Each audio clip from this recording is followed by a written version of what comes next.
అన్నంకి ఇంకా చపాతీకి మంచి side dish ఈ దొండకాయ aloo fry. Welcome to my channel Hema wall vlogs. అయితే మనం ముందుగా దొండకాయని శుభ్రంగా వాష్ చేసుకుని ఇలా పొడవు ముక్కలుగా కట్ చేసుకోండి. అలాగే పొటాటోస్ని కూడా పీల్ చేయకుండా పొడవు ముక్కలుగా కట్ చేసుకోండి. నెక్స్ట్ ఆనియన్స్ పచ్చిమిర్చిని కూడా కట్ చేసుకోండి. నెక్స్ట్ ఒక ప్యాన్లో కొంచెం ఆయిల్ వేసి కొంచెం పోపు దినుసులు కూడా వేసి ఫ్రై అయిన తర్వాత నెక్స్ట్ ఆనియన్స్ ఇంకా పచ్చిమిర్చి అలాగే కరివేపాకును కూడా వేసి ఫ్రై చేయండి. ఈ ఆనియన్స్ అనేవి లైట్గా ఫ్రై అయినా పర్లేదు. నెక్స్ట్ మనం కట్ చేసి పెట్టుకున్న పొటాటోస్ను వేసి ఇంకా బాగా మిక్స్ చేయండి.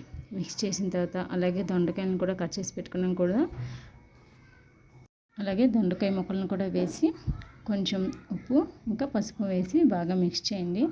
నెక్స్ట్ బాగా మిక్స్ చేసిన తర్వాత కాసేపు మూత పెట్టి కుక్ చేయండి.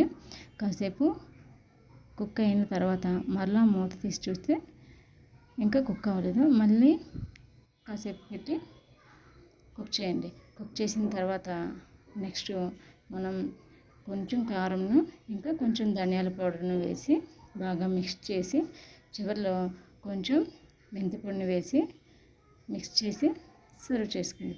అంతే, ఎంతో టేస్టీ అయిన దొండకాయ ఆలూ ఫ్రై రెడీ. ఈ వీడియో కనుక మీకు నచ్చితే లైక్ చేయండి, షేర్ చేయండి. అలాగే మరిన్ని వీడియోస్ కోసం నా ఛానల్ని సబ్స్క్రైబ్ చేసుకోండి. Thank you for watching.